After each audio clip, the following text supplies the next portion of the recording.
Assalamualaikum warahmatullahi wabarakatuh. Pangjajar sareng para pamilon anu kusim kuring dipika hormat.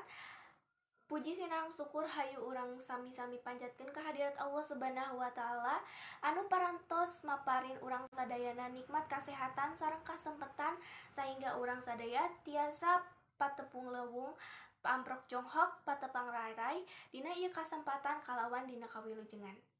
Sholawat sinareng salam mugia salamina kacurah limpahkeun ka junjungan urang sadayana nyatana Kanjeng Nabi Muhammad sallallahu alaihi wasallam, ka para kulawargina, para sahabatna sareng ka urang sadaya salaku umatna. Amin ya rabbal alamin. Tepangkeun wastapun Siti Asy Nur Sintia Rahmah nganggem pancen janten panumbu catur teu hilap ngahaturkeun rewu nuhun ka pangjajar sareng para pamilon anu kersa hadir dina ieu kumpulan kanggo medar sareng ngadiskusikeun ngeunaan kajujuran dina budaya Sunda. Ku kituna supados henteu nyangkolong kana waktos, hayu urang sadaya buka ieu sawala ku aosan basmalah sasarengan. Bismillahirrahmanirrahim. Hadirin anu kusim kuring dipika hormat, seueur anu nyebatkeun yen kajujuran teh dina mangsa kiwari mah tos langka. Nah leres eta teh atanapi mung saukur sangkaan.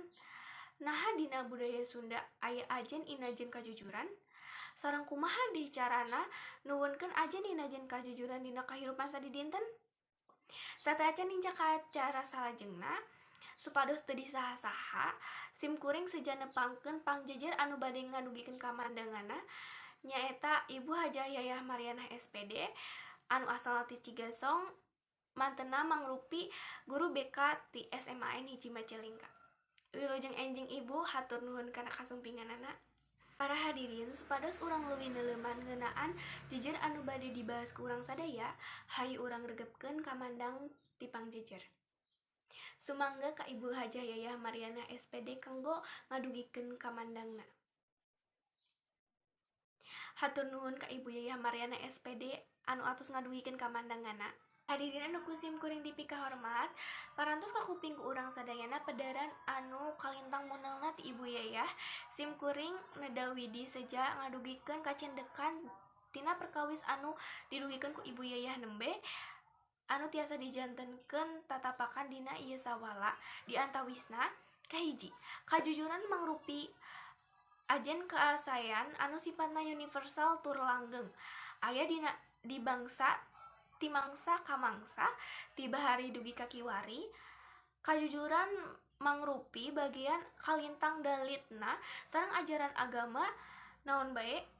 Jadi salah sawios jejer utama di pedaran para filsuf sarta nyampak di kearifan budaya lokal kalebet dina budaya Sunda. Kadua, kajujuran teh mangrupi dadasar anu kedah dijantenkeun cecepengan enggoni ngahontal hirup kumbuh di masyarakat anu langkung tartib. Dina konteks kahirupan bangsa sareng negara, kajujuran teh mangrupa dadasar utama pikeun ngahontal nagara anu makmur tur sejahtera. Katilu, nuwuhkeun ajen inajen kajujuran kedah dikawitan ti lingkungan masyarakat, kulawarga sareng sakola. Tangtos wae dina emprokna mah nuwuhkeun kajujuran teh meryogikeun pribadi-pribadi anu jujur kanggo dijantenkeun tuladeun utamina ti para sepuh, ti para inohong Sunda sareng ti urang sadayana. Kulantaran waktos anu sakedik, sim kuring bade ngawatesan kanggo pamilon anu bade tumaros ngan ukur kanggo 3 orang anu bade ngadugikeun pertarosanana kedah ngacungkeun pandangan sareng nyebutkeun nami sarta teu kahinggorowokan. Hatur nuhun ka Siti Nurlela anu atos ngadugikeun pertarosanana. Sumangga ka Ibu Yayah Mariana SPD kanggo ngawalar pertarosanana. Hatur nuhun ka Ibu anu parantos ngawalar pertarosan ti Siti Nurlela. Hadirin, sim kuring yakin masih keneh seueur kapanasaran ngeunaan ajen inajen kajujuran utamana mah dina kabudayaan Sunda ti bahari dugi ka kiwari sareng prakna dina kahirupan sadidinten kiwari. Namung hanjakal urang kawatesanan di waktos ayeuna parantos dugi kana waktosna kanggo lekasan. Alhamdulillah ieu acara ti kawit dugi ka rengsena parantos kalaksana kalayan lancar. Kukituna hayu urang tutup ieu acara ku awasan hamdalah sasarengan. Alhamdulillahirabbil alamin. Sim kuring salaku panumbu acara sareng sapara kanca nedah hapunten anu kasuhun bilih aya cariosan-cariosan oge paripaos anu matak teu geunah kana manah sadidin sadaya. Mung sakitu anu kapihatur, hatur nuhun kana perhatosanana. Wabillahi taufiq wal hidayah. Wassalamualaikum warahmatullahi wabarakatuh.